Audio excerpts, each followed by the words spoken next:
let me give you a quick example so that you understand how this works. Imagine that you're an analyst, right? And you're sitting at you've been given an audio tape of, let's say there's an assassination attempt, right? And you're given audio of moments before, like, a gunshot is fired, and someone was there just recording the audio. They were going to record a speech or something. There's a gunshot that's fired, and you're an analyst and you're given this tape. So you play the tape, right? And what do you hear? You hear all this chatter. People laughing, people clapping, people walking, maybe a glass hitting the floor. There's all this background chatter. But that chatter, if you attempt to listen to everything, you'd be overwhelmed. That barrage of noise is the given, right? It's the given, in a sense, as far as this analogy is concerned, right? It's the given. What you want to do is you want to attune your ear to hear for things that stand out, right? So you're listening, and you're attempting to identify a particular sound. Then you can imagine that someone, let's say they had to cock the gun or something, right? So you're listening, you hear a laugh, you hear people, you hear the glass fall, you hear shoes clicking on the floor, and then you hear like click, click. And you're like, wait a second, that noise is important. But that noise only occurs in the left ear, not the right ear.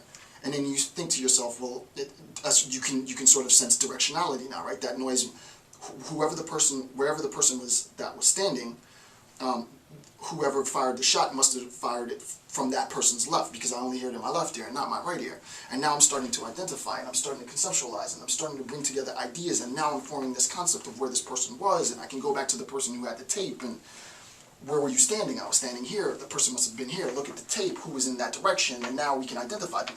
This is how this works, right? That is how this works. It is an attempt to discriminate between the barrage of noise, to identify particular things that are meaningful and create concepts to embody, to capture, crystallize that meaning in a term. That's what she's attempting to do, and when it's done properly, that's what the attempt to identify and isolate attributes allows us to do. Okay. Next is awareness.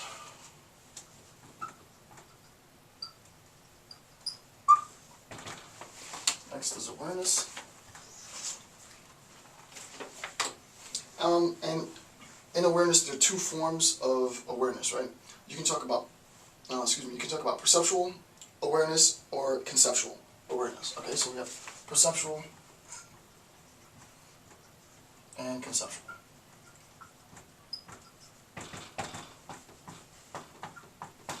Alright, so when we're talking about awareness, perceptual awareness or conceptual awareness.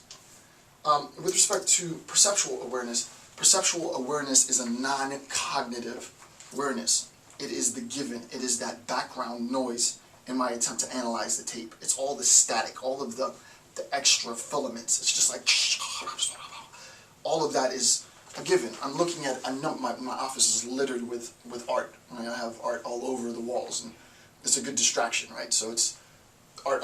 It's just art everywhere. And if I were to try and take in all of the art that I have on my walls, it would be overwhelming. One of the pieces stand out to me, and it's Lizard Lounge, right? So a little bit about me, it's a pretty horrific painting, but Lizard Lounge is one of my favorite pieces. So I look and I'm like, oh, that's Lizard Lounge, right? That amongst all the pieces that I have on the wall, Lizard Lounge stands out to me, right? I've identified that particular piece from all the other pieces that I have on my wall. Insofar as I've identified the painting Lizard Lounge, then I recognize that it is no longer part of this background noise. This background noise still exists. So you can think of it like in three-dimensional terms. You have a plane, a very flat plane, and then you have a spike, right? So you're looking in sort of like an EKG reader. It's like beep. The background plane is a given. It's just the noise. Beep, beep. That spike in that background plane of just general noise is an identification. It stands out from the given. And insofar as it stands out from the given, and you know, me now, this is weird, right? Me now doing this lecture, I realized, well, yeah, that, I guess of all the pieces that I could have said, I picked Lizard Lounge. So in a sense, I really did, for whatever reason, that piece, it literally does stand out to me. Like, and I'm doing an analysis of myself for the world to see. But for whatever reason, and that piece, it jumps out, it identifies itself from all the other art that I have on the wall. All the other things behind me are perceptual, right? I can make them conceptual, I can identify another piece, but in that example, all the other art that I have on the wall is just background noise, right? It's non-cognitive, right? For Rand, the perceptual awareness is devoid of abstraction, right? It doesn't have any abstraction, it's background noise is what it is. It's just an overwhelming given, right? The conceptual is obviously different from that. The conceptual is defined by its abstraction. Maybe, arguably, and now I'm just doing a little sort of analysis of myself, maybe the reason why, of all the pieces that I have on the wall, maybe the reason why the bleep, maybe the reason why I identified Lizard Lounge just now was that it's for whatever reason, it embodies abstraction better than any of the other paintings that I have. I mean, not actually paintings or prints, but any of the other prints that I have, right? So maybe there's something about that particular piece of art that, for me, embodies a greater sense of abstraction. I mean, art is abstracted, but there's something about that stood out. It embodies abstraction. It's not just background noise. It's not just forms and attributes, right? There's a certain meaning to that I'm still trying to grasp. So the conceptual it's extremely cognitive. It's defined by abstraction, right? So to be technical now, and the background information with the art stuff was just sort of what I call ghetto philosophy. It's just so that you have an idea. To be technical, she would say that the fact that this object is a cube and occupies space is a given. I don't need to be cognizant of that. It's just a given. What I recognize, however, in my concept formation is that when I identify this particular object, I have the ability, conceptually, not physically, to remove its shape from the thing itself. Well, not the thing itself as far as the ding on sick, but this thing, right? This perceptual entity, to be technical, right? So I can remove its attribute from the thing and just talk in terms of its attribute. That ability to do that is the foundation of, and typifies the foundations of concept formation. So with respect to this idea of concept formation, for Rand, we go through a series of steps in order to formalize our concepts, right? In order to do that, we have to know about entities, we have to know about concepts, we have to know about attributes, we have to know about awareness. Again, what happens is we see a perceptual entity in the world, but our recognition of this thing is a perceptual awareness. It's non-cognitive, it's just a given. Shapes are thrown at my faculty of perception. What I then do is I identify a particular object in the world, and I attempt to articulate and define what that object is. What are the qualities of that object?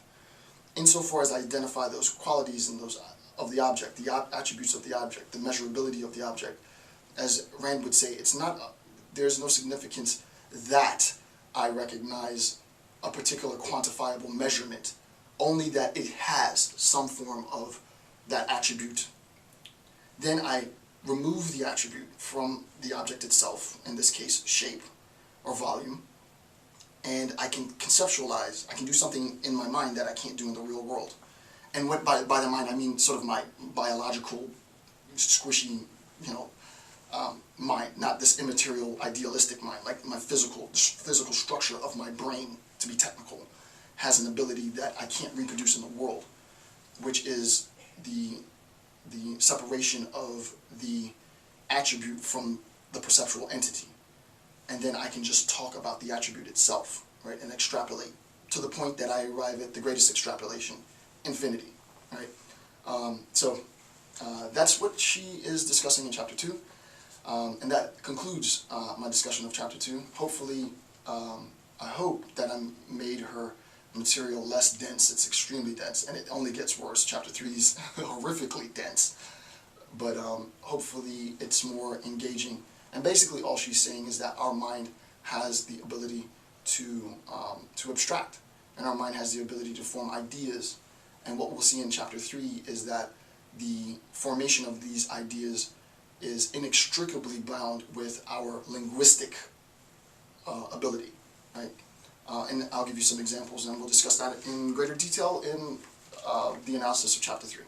With that being said, I want to thank you for taking the time to watch my videos. I hope again that I've made RAND a little bit more accessible. Hopefully you've learned something. With that being said, thank you for watching. I'm Dr. Jason J. Campbell. Goodbye.